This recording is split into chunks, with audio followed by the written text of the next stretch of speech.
Bridge to Canada. In 1 mile, turn left on So it says your diesel fuel promotion, receive $10 cash after filling 95 gallon or $342.85 of diesel. Wow! Yes sir, I'm putting a fuel, let's say just gonna put 500 USD for now. Kada sinta po mahalaga eh. Kaya naman sa akin talaga pera kong ginagamit ko rito pag ako dumadaan dito sa Ambassador Bridge eh. Inuutak ko na sa credit card kasi parehas lang din naman kapag kayong sarili nilang pagpapagasan ng gagamitin, yung card nila gagamitin mo yon pagka babaya, kakaltas din sa'yo. Kumbaga sacrifice na lang natin guys na gamitin natin ang sarili natin pera. Kaya sakripisyo na lang, lalo na pag nandito ka sa gilid.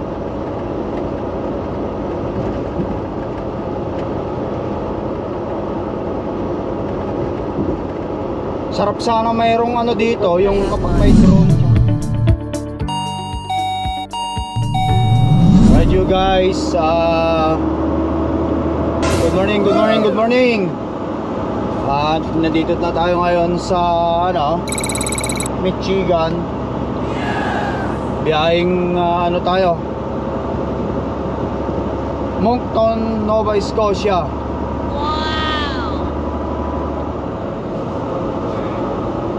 Tatawid tayo dito sa guys, dito sa Ambassador Bridge between Detroit, Michigan and Windsor, Ontario.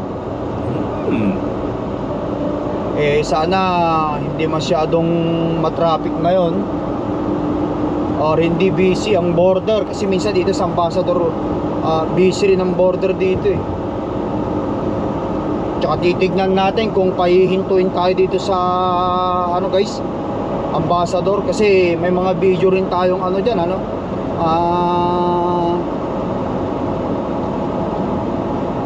marami rin tayong videong nakuha dyan sa Ambassador Bridge nung mga nakalipas na mga natin, sa mga nakasunod sa nakalipas na mga vlog natin. Ewan ko, hindi pa nila ako na-check dito kung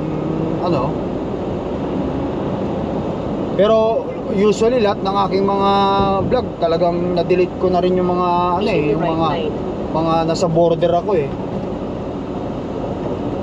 Siyempre kung yung bawal guys, yun talaga ang ating sundin Mahirap din naman.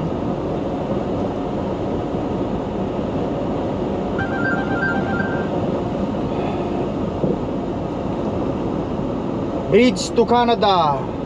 In 1 mile, turn left on Verner Highway West, then take the first right. Yes. Magpapagasolina ako dito sa guys, dito sa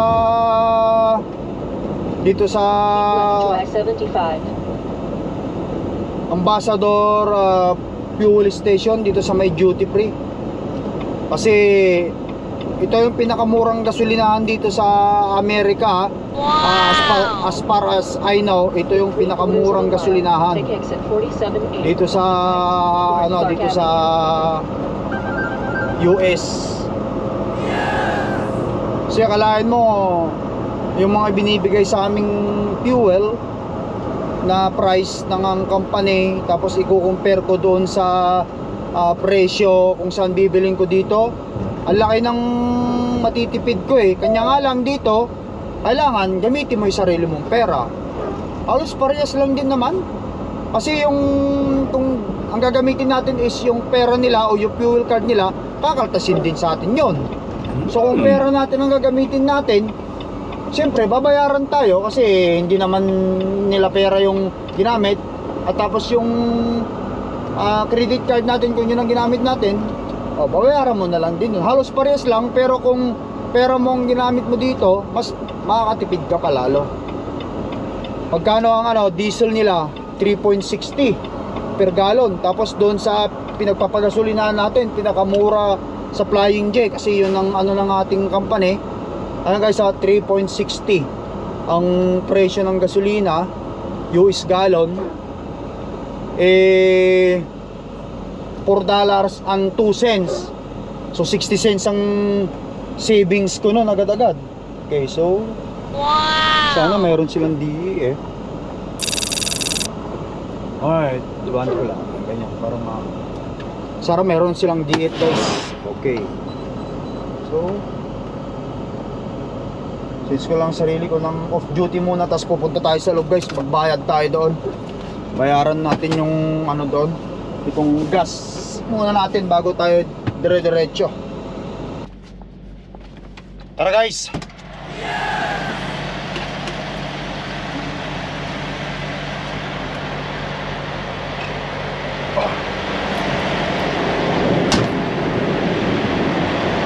Bayaran muna natin anong pump pa tayo. Pump number 10. Yan. Ang price is 3.609. Wow! Murang-mura, nakatipid tayo. 0.28. Nakatipid tayo sa ano na yan, bayad.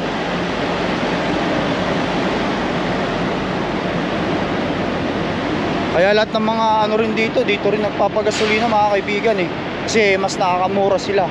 Tapos in every 95 gallon or kapag lumagpas ka ng 95 gallon, mayroon kang $10 na ibibigay sa'yo. Discount pa yun. Wow! Yun.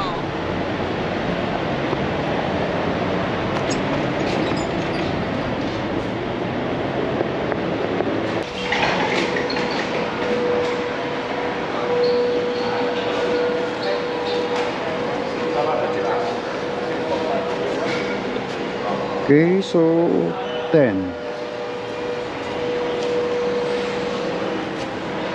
Is it okay there? What? Paying in Diesels that they're only here? Yep. Thank you, sir.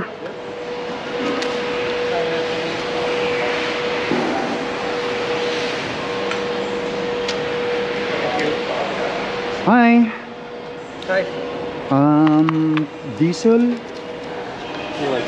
Oh, it's okay. One page is left. Okay, give me 1 second. You have to wait.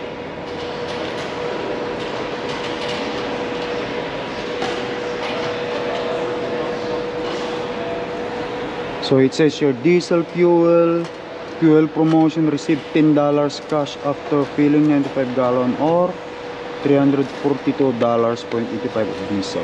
Wow! Yes sir, I'm putting a fuel, let's say just gonna put 500 USD for now. What pump? Number 10. 10, how much? $500 USD. Can you include DEF please? Yeah. Okay, thank you.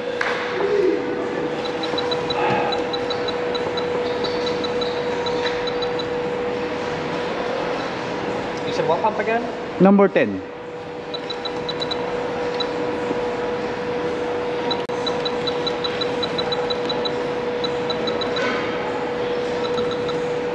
Nice truck. What's your company name? Turk. T-U-R-K. Thank you. Truck number? 2098. License plate? Just the same, 2098 Manitoba MB. You're all set. Thank you sir, just gonna come back later. Okay. Balik tayo guys, balikan natin yan.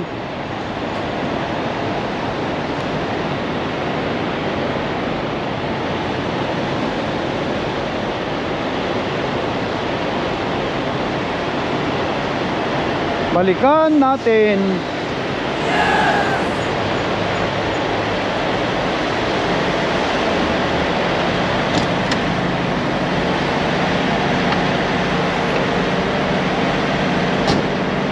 Oops, wala dyan yung aking gloves.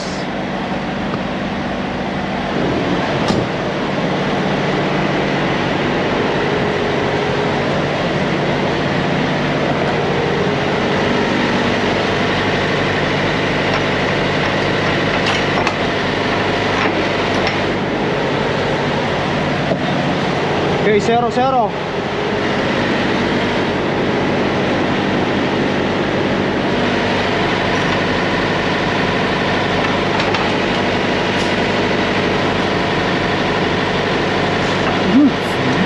Ayan, ang tagal kasing ano eh. Ang tagal kasi lumabas yung gasolina na yan eh. Ang mahal-mahal pa naman ng langis eh. Kala ko hindi gumagana. Check na natin gulong. Tama.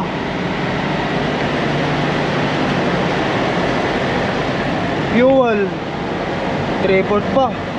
Pwede pa yan.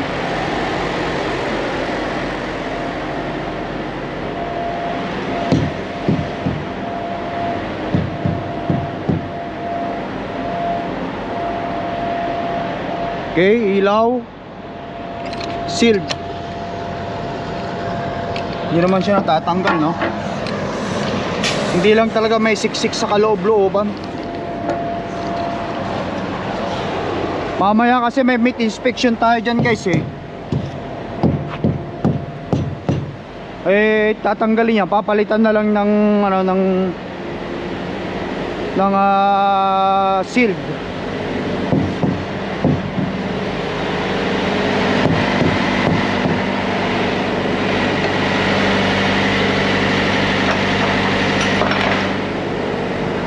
Okay.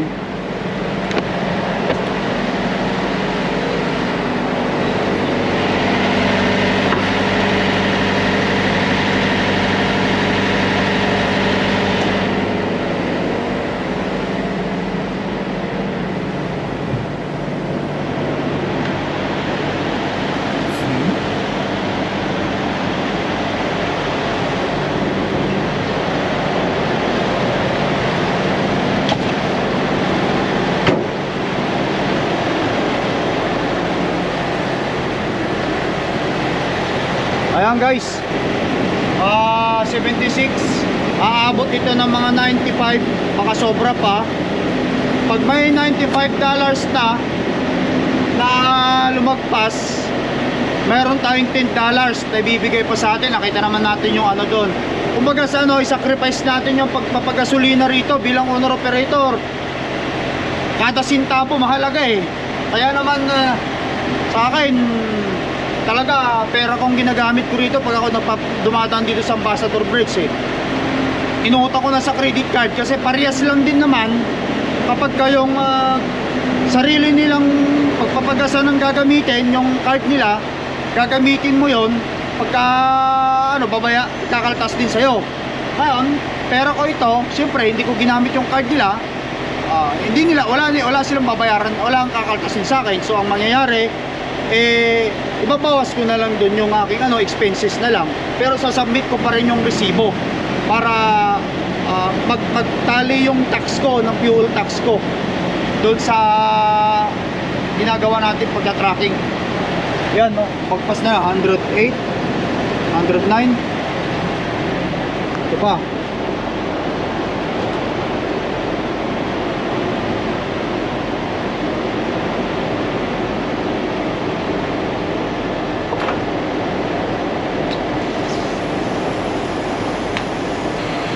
Kumbaga, sacrifice na lang natin guys na gamitin natin ang sarili natin pera. Ganon lang din naman ang kalalabasan kasi nun eh. Nakakakaltasin ka kapag ka-fuel card nila. Kapag ka pera mo ginamit mo, wala silang kakaltasin sa'yo, kundi babayaran ka sa mga trinabaho mo. Walang kaltas, bayaran mo na lang yung sarili mong credit card.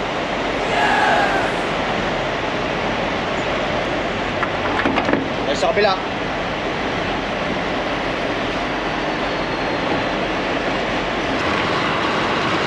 Kaya sakripisyo na lang. Parehas lang din ang sumatotal nun eh. Mas nakatipid pa ako rito kasi 60 cents, akalain mo 60 cents yung tipid ko kada isang galon. Doon sa pagpapagasolinahan kung saan doon ibinigay nilang designated gas station eh, $4.20 ang presyo ngayon eh.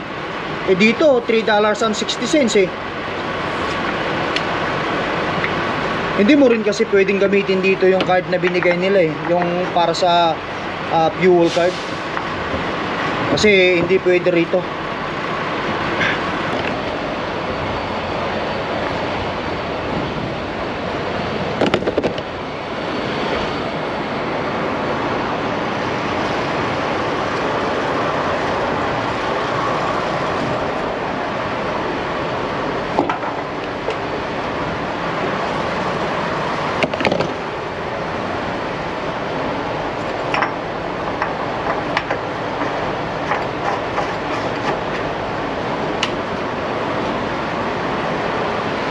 Ayan guys, oh, pumalo tayo ng 130.87 gallon. So meron tayong $10 na ibibigay sa ating award or discount cash.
Wala pang ano, super touchy.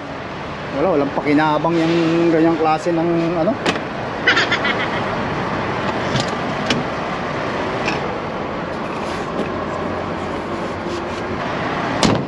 Tara guys, kunin natin yung ano natin sa loob. Resibo natin, number 10. Napaka-touchy naman yung kanilang ano, yung DF. Konting pindot mo lang eh, namamatay na agad. Hindi maganda.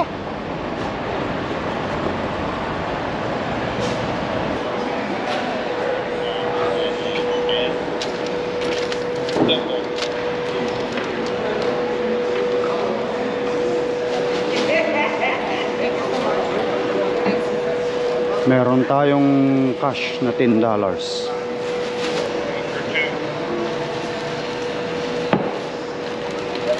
Hi sir.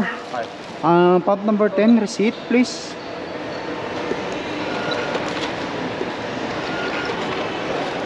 Okay. Your DF in there, the nozzle is too touchy. A little bit. It's shut off.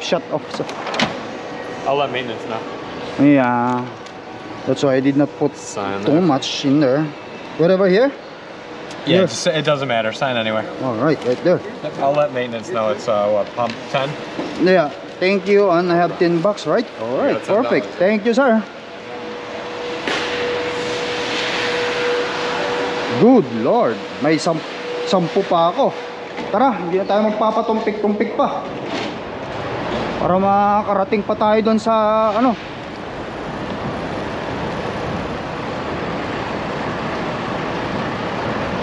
Woohoo!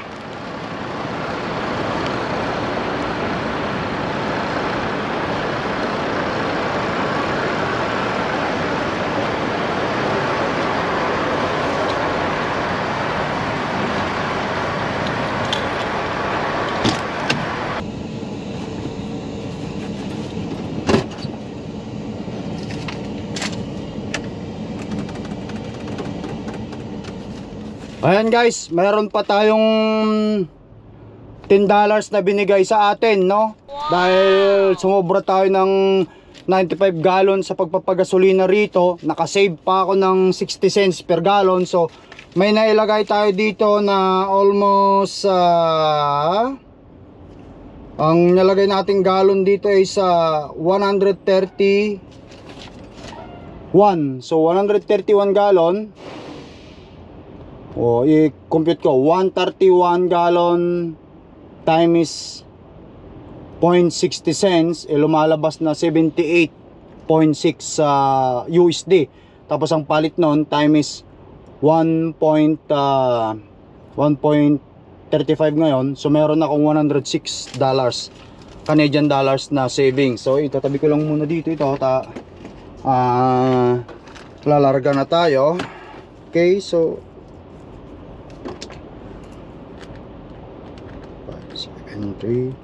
3, 2. Tara guys. Siyempre andito na rin yung ating passport at saka yung ACA, naiabot ko sa kanila doon. Kompleto, nandiyan lang sa Sana hindi masyadong matraffic para makalusot tayo agad-agad. Kasi baka may meat inspection pa ako eh.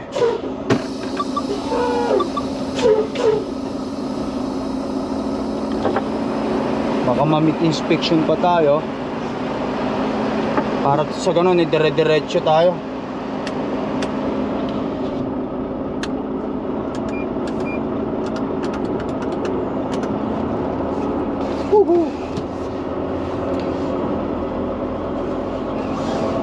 Alaman din natin kung pahihintuin ba tayo rito.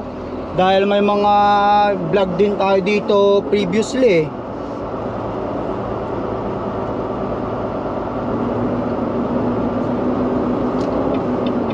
Sana hindi na, para dire-diretso na tayo.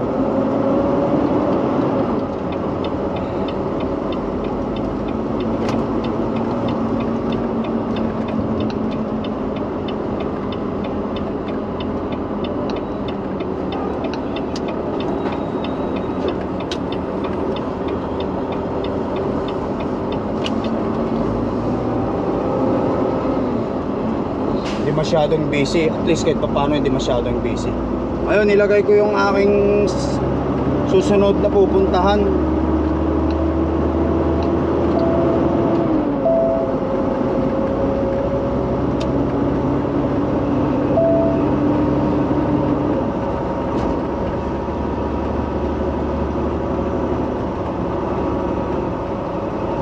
Guys, Ambassador Bridge ha.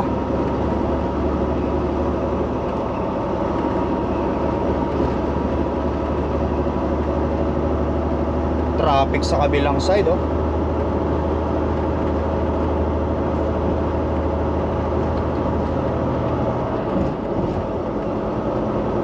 Parang pag nandito ka sa taas nakakatakot eh.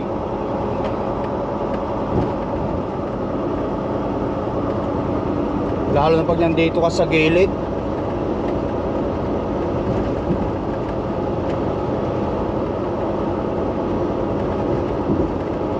Sarap sana mayroong ano dito, yung kapag may drone ka. Turn left on College Avenue.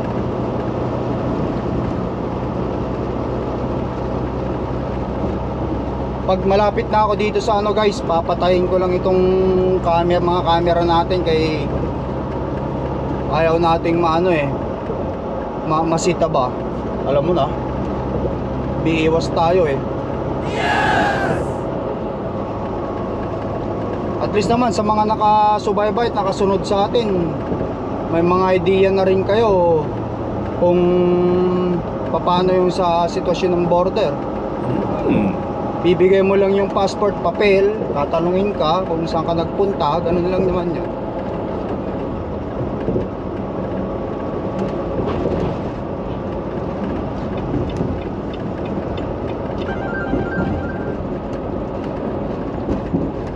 Sana wala na tayong meat inspection.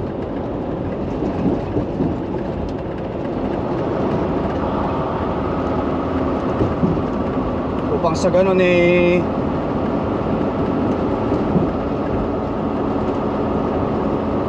hindi na tayo maabala, pero kung meron wala tayong magagawa.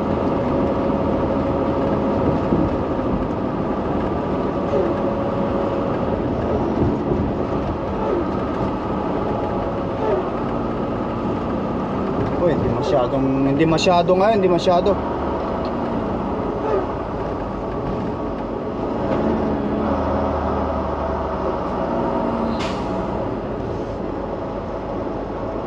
In 1/4 mile, turn left after the McDonald's. Okay. Guys, patayin ko lang muna tong camera natin guys, no? Okay. Patayin ko lang. A few inches later.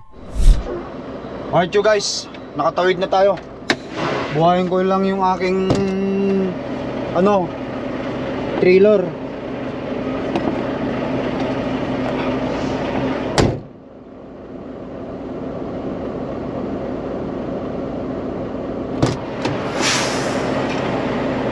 Tapos diretso tayo sa meat inspection. Wala pang text pero text ko muna yung aking dispatch. Sabihin ko sa kanyang I just okay. So Where are you, boss?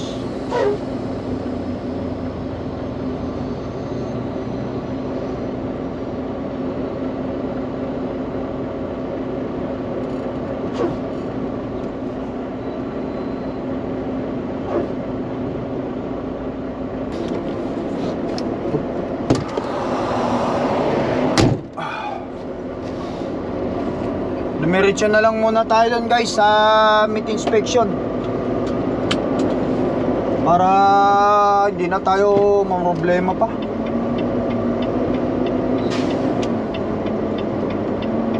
Text Turn left. at kung the mayroon, traffic kasi light. malapit lang naman. Kung mayroon, nandun na tayo. Eh kung wala, kakanan lang naman tayo eh.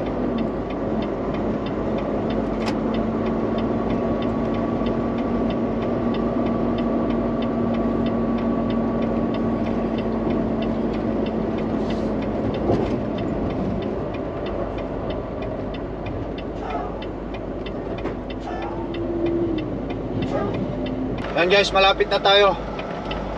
Kakaliwa ako rito.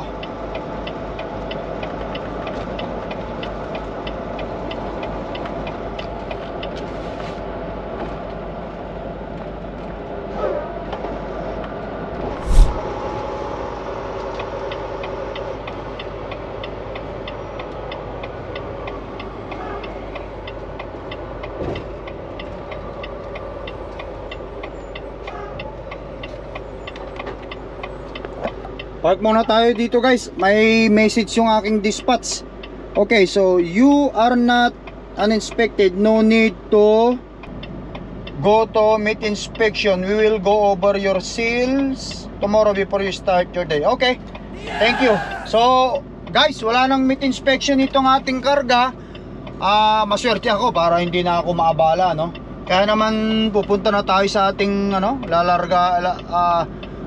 pupuntahan. So ilalagay ko muna rito sa aking GPS ang Quebec kasi pupunta tayo ng Nova Scotia, Quebec. Okay, Quebec.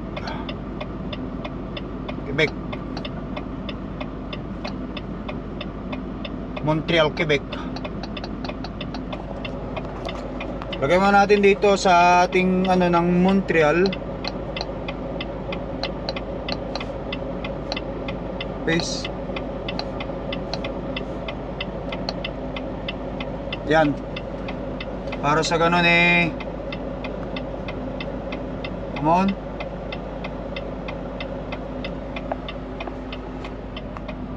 Ayan guys, since free tayo, ito na. Pag malapit na ako doon, tsaka ililipat papuntang Moncton, New Brunswick, kasi dalawang delivery ito eh. New Brunswick at tsaka Nova Scotia. Ayan guys, so paano maraming salamat sa inyong walang sawang panonood. Hindi tayo pinahinto para i-check kasi nga alam niyo naman madalas tayong na-check ng mga border kasi nga sa pagbablog natin, thank God. Pero sumunod na tayo ngayon para wala tayong problema. Guys, thank you sa inyong walang sawang panonood sa video vlog nila kay. Ingat kayo lagi. Kita-kita tayo sa susunod na video natin. Peace up guys. Bye bye.